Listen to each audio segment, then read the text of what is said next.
Hello students, good evening. Hope you are doing good. So we are continuing our topic that is rational number. हमने 1.1 exercise almost complete कर दी थी। First to 5 question हो गए थे और मैं आपको बता दूं कि 6 से और 10 तक, यस 6 to 10 क्वेश्चन बहुत इजी हैं। इसके बाद 10 and 11 question fill in the blanks है। तो आपने ये एक्सरसाइज कंप्लीट करनी है। हमारी प्रॉपर्टीज जो हमने पढ़ी थी फर्स्ट लेक्चर में, फर्स्ट डे हमने जो प्रॉपर्टीज पढ़ी थी वही सब यहाँ पे इंप्लीमेंट हो रही है। तो बड़ा अच्छा है कि आप लोगों की प्रैक्टिस भी हो जाएगी। तो मैं ये मान के चलता हूं कि 1.1 एक्सरसाइज हमारी कंप्लीट हो चुकी है। एक्सरसाइज के अंदर जितने भी क्वेश्चन है 11 तक, अगर कहीं भी किसी बच्चे को कोई प्रॉब्लम हो रही है वो मुझे पर्सनली मैसेज कर सकता है व्हाट्सएप पे। वो क्वेश्चन बता दे कि मुझे इसमें प्रॉब्लम है, मैं उसकी क्वेरी दूर कर दूंगा। या तो वीडियो में, अगर कुछ अच्छी क्वेरी होगी तो मैं वीडियो में कर लूंगा, और कुछ छोटी सी क्वेरी होगी तो मैं उसे व्हाट्सएप पे समझा दूंगा।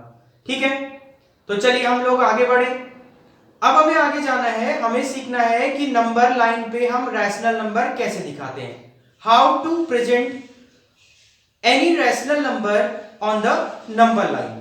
ठीक है, तो चलिए शुरू करते हैं। Suppose that we have a number 1/2 और हमें ये नंबर लाइन में प्रेजेंट करना है। ठीक है, 1/2 नंबर लाइन पे कहां पे आएगा हमें ये पता करना है। देखिए इससे पहले जान लेते हैं नंबर लाइन होती क्या है। ये आप लोगों ने ऑलरेडी पढ़ा है लेकिन मैं थोड़ा सा बता देता हूं इसके बारे में। ये जीरो, देखिए ये जीरो है, जीरो को हम ओरिजिन पे कह लेते हैं, ये ओरिजिन पॉइंट है। यहां से इधर पॉजिटिव होंगे और यहां से इधर नेगेटिव नंबर होंगे। जैसे ये हो गया 1, ये हो गया 2, ये हो गया 3, इधर हो गया -1, -2, -3। तो अगर हम इधर से इधर जाएंगे तो पॉजिटिव की तरफ जाते हैं या हम बड़े नंबर की तरफ जाते हैं। तो अगर हमसे पूछा जाए -2 और -3 में कौन सा बड़ा नंबर है तो हम पता कर लेंगे, हम इधर की तरफ को जा रहे हैं तो -2 is the greater number than -3। Alright, चलिए ठीक है। इतना समझने के बाद अब हम लोग समझते हैं कि 1/2 को कैसे दिखाना है। अभी तक मेरे से एक क्वेश्चन पूछा जाता कि represent 2 on the number line, तो देखिए ये 2 है तो हमारा आंसर क्या होता, दिस। ये 2 मैंने दिखा दिया नंबर लाइन पे। अब क्वेश्चन है कि represent 1/2 on the number line, हमें 1/2 को नंबर लाइन पे दिखाना है। तो चलिए जान लेते हैं हमें क्या क्या करना है। सबसे पहले हम लोग इसको डिवाइड कर देते हैं। 2 से 1 को डिवाइड करेंगे तो कितना आ जाएगा, 0.5 आ जाएगा। ठीक है, आप लोग इसको डिवाइड करना पूरा, मेरे को तो आता है इसलिए मैंने तुरंत कर लिया। 0.5 डिवाइड सिर्फ इसलिए करना है कि पता चल जाए कि 0.5 कहां पे आ रहा है। देखिए 0.5 0 और 1 के बीच में आ रहा है, 0 और 1 के बीच में आ रहा है, बस इतना पता करना था। चलिए ठीक है, ये नंबर लाइन है, ये पॉइंट 0 है और ये पॉइंट 1 है, ये पॉइंट -1 है। तो 1/2 कहां पे लाई करेगा, बिटवीन दिस 0 और 1 के बीच में कहीं पे। इतनी बातें तो सही है। चलिए ठीक, इसके बाद हमें क्या करना है, लास्ट डे सेकंड में भी मैंने एक बात थोड़ा सा बताई थी आप लोगों को, हमें डिनोमिनेटर को देखना है। डिनोमिनेटर कितना है, 2, यानी कि ये जो पार्ट है ना 0 to 1, हमें इसको 2 इक्वल हिस्से में डिवाइड करना है। 2 इक्वल पार्ट में इसे डिवाइड कर देना है। ठीक है, 2 इक्वल पार्ट में कैसे डिवाइड होगा, अगर ये 2 है तो इससे एक कम, अगर ये 2 है तो इससे एक कम डॉट हम बीच में लगा देंगे, और बीच में कितना इक्विडिस्टेंट होना चाहिए। ठीक है, ये हो गया फर्स्ट पार्ट और ये हो गया सेकंड पार्ट, यानी 0 to 1 2 इक्वल पार्ट में डिवाइड हो गया। ठीक है, इतना समझ गए। ओके, अब देखिए यहां पे 1 है, यहां से हम जाएंगे, जो पहला डॉट मिलेगा वो हमारा 1 पॉइंट होगा, तो दिस 1 इज द 1/2। अब हमने दिखा दिया 1/2 ये वाला पॉइंट है। ठीक है, अगर आपको थोड़ा बहुत समझ आ गया तो मैं दूसरे क्वेश्चन को लेता हूं, उससे आपको और अच्छे से समझ आ जाएगा। ठीक है, चलिए हम नेक्स्ट क्वेश्चन की तरफ आते हैं।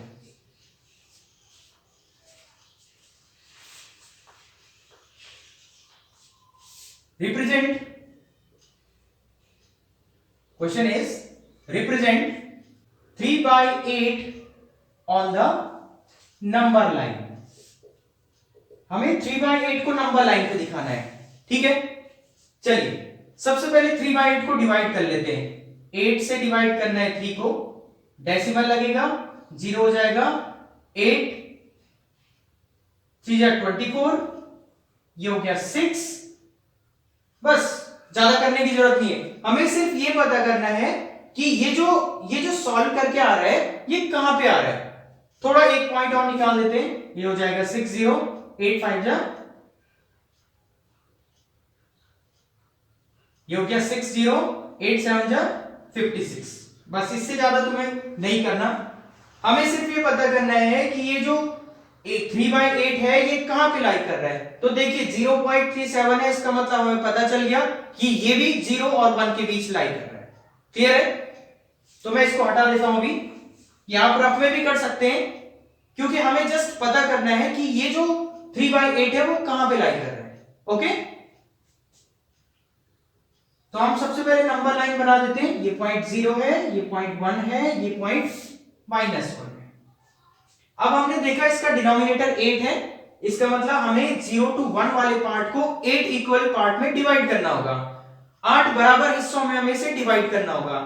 तो 8 बराबर हिस्से कब बनेंगे? जब 8 से एक कम डॉट लगाएंगे हम, यानी कि 8 - 1 इक्वल टू 7 डॉट लगाएंगे। तो 1 2 3 4 5 6 एंड 7 डॉट लगा दिए। तो ये फर्स्ट पार्ट हो गया, ये सेकंड पार्ट हो गया, ये थर्ड पार्ट हो गया, ये फोर्थ पार्ट, ये फिफ्थ, ये सिक्स्थ, ये सेवंथ, ये एट्थ। बस आपको ये ध्यान रखना है कि ये इक्विडिस्टेंट होने चाहिए, मतलब उनके बीच की दूरी, उनके बीच की डिस्टेंस इक्वल होनी चाहिए। ठीक है, अब हम यहां से अब हम न्यूमरेटर को देखते हैं। न्यूमरेटर कितना है? 3 है।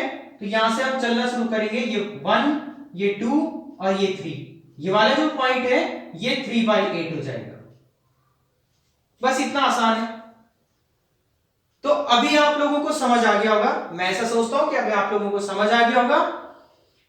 इसको समझने के बाद मैं एक और थोड़ा सा और मुश्किल क्वेश्चन लेके चलता हूं, ठीक है। अगर आप लोगों को ये नहीं समझ आया तो आप वीडियो को पॉज करके रिवर्स कीजिए और फिर से समझिए बात को, निश्चित आपको समझ आ जाएगा। चलिए मैं नेक्स्ट क्वेश्चन की तरफ जाता हूं, ठीक है। नेक्स्ट क्वेश्चन है represent 17/7 on the number line. 17/7 को हमें रिप्रेजेंट करना है, ठीक है। इसे आप लोग मिक्स्ड फ्रैक्शन में चेंज कर दीजिए। ये कितना हो जाएगा? मिक्स्ड में अगर इसे चेंज करेंगे, 7 से 17 को डिवाइड करें, 7 2 14, ये आ जाएगा 3। तो अगर हम इसे मिक्स में चेंज करें तो ये बन जाएगा 2 3/7। रिमाइंडर ऊपर आता है तो ये हो जाएगा 7 2 14 प्लस 3 17/7। हमने इसे मिक्स में भी चेंज कर दिया, ठीक है। अब देखिए इस 2 को थोड़ी देर के लिए हटा दीजिए। इसे हम ऐसा लिख सकते हैं 2 + 3/7। ध्यान देना मैंने कैसे लिखा, 2 + 3/7।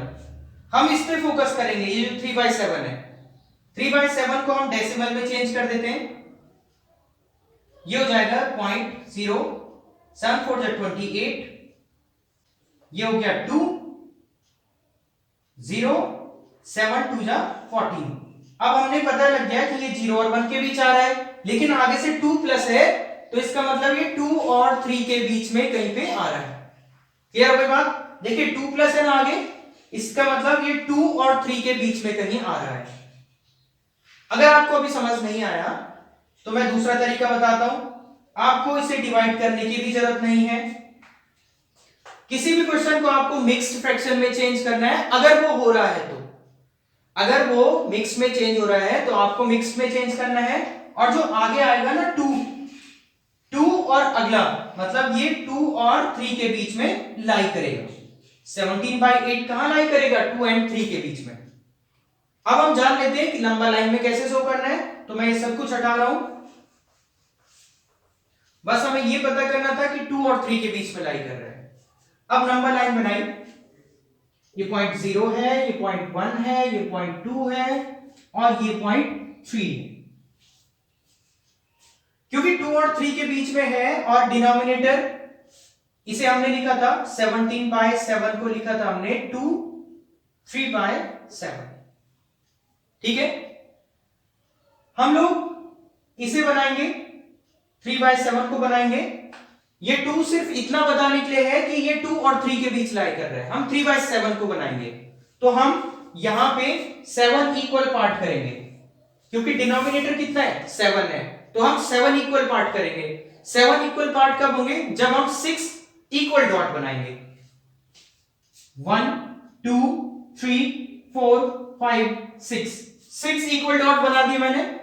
अब न्यूमरेटर देखा तो न्यूमरेटर 3 है, मैं यहां से मूव करना शुरू करूंगा। ये फर्स्ट पॉइंट है, ये सेकंड पॉइंट है, ये थर्ड पॉइंट है, तो ये वाला जो पॉइंट होगा ये 17/7 होगा। अभी समझ आया 17/7 हम लोगों ने कैसे बनाया? इतना समझने के बाद मैं आपको एक वर्कशीट दूंगा जिसमें आपके लिए कुछ क्वेश्चंस होंगे जो हमें रिप्रेजेंट करने होंगे नंबर लाइन पे। तो पूरा समझने के बाद आप उस वर्कशीट को सॉल्व करेंगे। ठीक है, अब हम लोग मूव करते हैं आगे नेक्स्ट क्वेश्चन की तरफ। तो बच्चों जो नेक्स्ट क्वेश्चन है वह कुछ इस फॉर्म में आता है कि find a rational number between two rational numbers. मतलब हमें दो रैशनल नंबर गिवन होंगे और हमें उनके बीच एक रैशनल नंबर फाइंड करना होगा। जैसे मैं एक छोटा सा एग्जांपल देता हूं, 1/2 and 7/2 to rational number given है। देखिए पता कीजिए पहले ये रैशनल है या नहीं है। p/q की फॉर्म में लिखा हुआ है और ये भी इंटीजर है, ये भी इंटीजर है। यही तो रैशनल नंबर की प्रॉपर्टी होती है कि वो p/q की फॉर्म में भी होना चाहिए और न्यूमरेटर डिनोमिनेटर इंटीजर्स होने चाहिए। ठीक है, तो ये टू रैशनल नंबर गिवन है और क्वेश्चन है find a rational number between 1/2 and 7/2। ऐसा क्वेश्चन दिया हुआ होगा, हमें कैसे सॉल्व करना है ये जानते हैं। हमने लिखा 1/2 एंड 7/2। इनके डिनोमिनेटर देखेंगे सेम है, यहां भी 2 है और यहां भी 2 है। ओके, अगर डिनोमिनेटर सेम है तो हम न्यूमरेटर्स पे जाएंगे। न्यूमरेटर कितना है 1 और यहां पे है 7। 1 और 7 के बीच में हम कितने नंबर लिख सकते हैं जो काउंटिंग नंबर्स हैं? 2 3 4 5 6 इतने सारे नंबर लिख सकते हैं जो कि इंटीजर्स हैं। Upon 2 upon 2 upon 2 upon 2 upon 2। मतलब 1/2 और 7/2 के बीच में अगर हमें कोई भी एक इंटीजर पूछा जाता तो हम इनमें से कोई सा भी एक आंसर लिख सकते हैं। ये हमारी मर्जी है, हम कोई सा भी एक आंसर लिखें, लेकिन ध्यान रखना कि वो 1/2 और 7/2 के बीच में ही होना चाहिए। अगर मैं लिख देता 9/2 तो वो गलत हो जाता, क्योंकि 9/2 7/2 के बाहर हो गया। बात समझ में आई? सबसे पहले हम लोगों ने क्या किया, सबसे पहले डिनोमिनेटर देखे। अगर डिनोमिनेटर सेम है तो न्यूमरेटर्स देखे। तो न्यूमरेटर के बीच में गैप देखा हम लोगों ने, जैसे यहां पे 1 और 7 के बीच में हम कितने नंबर लिख सकते हैं, तो वो नंबर्स हमने यहां पे लिखे और अपॉन 2 हमेशा आएगा क्योंकि वो डिनोमिनेटर है। ठीक है, दूसरे तरीके से आप लोगों को समझाता हूं। एक नंबर लाइन है, ये है 1/2 वाला पॉइंट और ये है 7/2 वाला पॉइंट। इसके आगे 2/2 भी आएगा, इसके आगे 3/2 भी आएगा, 4/2 भी आएगा, 5/2 भी आएगा एंड 6/2 भी आएगा। इसका मतलब ये रैशनल नंबर इन दोनों के बीच में रैशनल नंबर हो गए। तो अगर हमसे पूछा जाता find to rational numbers between these two, तो हम कोई से भी दो लिख लेते। फाइंड वन रैशनल नंबर, तो हम कोई सा भी एक लिख लेते। इतना समझ आया? सेकंड क्वेश्चन की तरफ बढ़ता हूं मैं। ये आप लोग ही करेंगे और मुझे सिर्फ आंसर बताएंगे कि इसका आंसर कितना है। ठीक है, find a rational number between 7/2 and 13/2। बहुत इजी क्वेश्चन है, सबने आंसर निकाल भी लिया होगा। तो चलिए आप कमेंट सेक्शन में मुझे कमेंट करके बता सकते हैं इसका आंसर। ठीक है, अब हम सीखते हैं अगर डिनोमिनेटर सेम नहीं है तो क्या करना है। Question is find a rational number between 2/3 and 7/2. Find a rational number between 2/3 and 7/2. तो 2/3 और 7/2 के बीच में रैशनल नंबर फाइंड करना है। तो देखिए यहां पे अगर देखें तो पहली कंडीशन हमारी फेल हो गई कि denominators are not equal, denominator equal नहीं है। यहां पे 3 है और यहां पे 2 है, तो हमें क्या करना है, हमें क्या करना होता है, इसका डिनोमिनेटर से, इसका डिनोमिनेटर कितना है 2 है, उससे यहां भी मल्टीप्लाई और यहां भी मल्टीप्लाई कर देना है। सिंपल सा काम है, इसके डिनोमिनेटर से इसके न्यूमरेटर और डिनोमिनेटर दोनों को मल्टीप्लाई कर दिया और दूसरे वाले का डिनोमिनेटर कितना था 3 था, उस 3 से इधर वाले को मल्टीप्लाई एंड डिवाइड कर दिया। आसान है इतना काम, तो कर लेंगे हम लोग। ये हो जाएगा 4/2 to 4 by 3 to 6 और ये हो जाएगा 7 3 21/3 to 6। बेसिकली हमने क्या किया, हमने उनके डिनोमिनेटर्स को सेम कर दिया। हम 3 और 2 का एलसीएम भी ले सकते थे जो कि 6 आना था, और ये भी एक तरीका है। क्लियर है? अब देखिए डिनोमिनेटर 6 है, अब हम न्यूमरेटर पे ध्यान देते हैं 4 और 21। तो 4 और 21 के बीच में तो हम बहुत सारे नंबर लिख सकते हैं ना, हम 5/6 लिख सकते हैं जो कि हमारा आंसर हो सकता है, क्योंकि पूछा गया था फाइंड अ रैशनल नंबर, एक रैशनल नंबर बताना था, लिख लिया हमने। 5/6, 6/6, 7/6 अप टू 20/6 तक हम कोई सा भी नंबर लिख के दे सकते हैं। ठीक है, इतना समझ गए आप लोग? इतना समझ गए हैं तो मैं वर्कशीट दूंगा, आपको उस वर्कशीट को सॉल्व करना है। ठीक है, अभी हम एक्सरसाइज 1.2 की तरफ भी देख लेते हैं कि उसमें क्या है। तो बच्चों 1.2 में सारे वही क्वेश्चंस हैं जो अभी करवाए। एक तो हमें नंबर लाइन पे रिप्रेजेंट करना है, और सेकंड जो हमें रैशनल नंबर अभी हमने फाइंड करना सीखा। इतना समझ गए हैं तो आप 1.2 इजीली कंप्लीट कर लेंगे। ठीक है, अगर बच्चों आप लोगों के पास एनसीईआरटी की बुक है तो अच्छी बात है, अगर नहीं है तो आप डिस्क्रिप्शन बॉक्स से जो लिंक दूंगा उसमें से आप उस वर्कशीट को डाउनलोड कर सकते हैं। तो एक्सरसाइज 1.2 जैसे हमारी खत्म हो जाएगी तो आप देखेंगे कि हमारा चैप्टर भी खत्म हो गया। चैप्टर अगर आप रिकॉल करेंगे तो सोचिए हमने चैप्टर के अंदर क्या कुछ पढ़ा। शुरुआत जब हमने की थी तो हमने पढ़ा था नंबर सिस्टम क्या होता है, देन हमने पढ़ा रैशनल नंबर क्या होता है, फिर रैशनल नंबर की 5 प्रॉपर्टीज हमने पढ़ी हैं, उन प्रॉपर्टीज को इंप्लीमेंट किया हमने एक्सरसाइज 1.1 के अंदर, और आज हमने पढ़ा कि किसी रैशनल नंबर को नंबर लाइन पे कैसे रिप्रेजेंट करते हैं, और फाइनली अब हमने पढ़ा है कि किन्हीं दो रैशनल नंबर के बीच में हमें रैशनल नंबर कैसे फाइंड करना होता है। अभी क्वेश्चन ऐसा भी आ सकता है कि find 10 rational numbers between 2/3 and 7/2, तो कोई परेशानी नहीं है, 10 पूछे या 20 पूछे, हमें आसानी से सॉल्व करना आना चाहिए। देखिए 4 और 21 के बीच 10 कोई से भी नंबर लिख सकते हैं, 5/6, 6/6, 7/6, कोई से भी 10 लिख दीजिए आप। क्लियर है ना? कहीं कोई परेशानी होगी तो आप मुझे पूछ सकते हैं। तो इस वीडियो में इतना ही रखेंगे, हम नेक्स्ट क्लास में मिलेंगे। Thank you so much.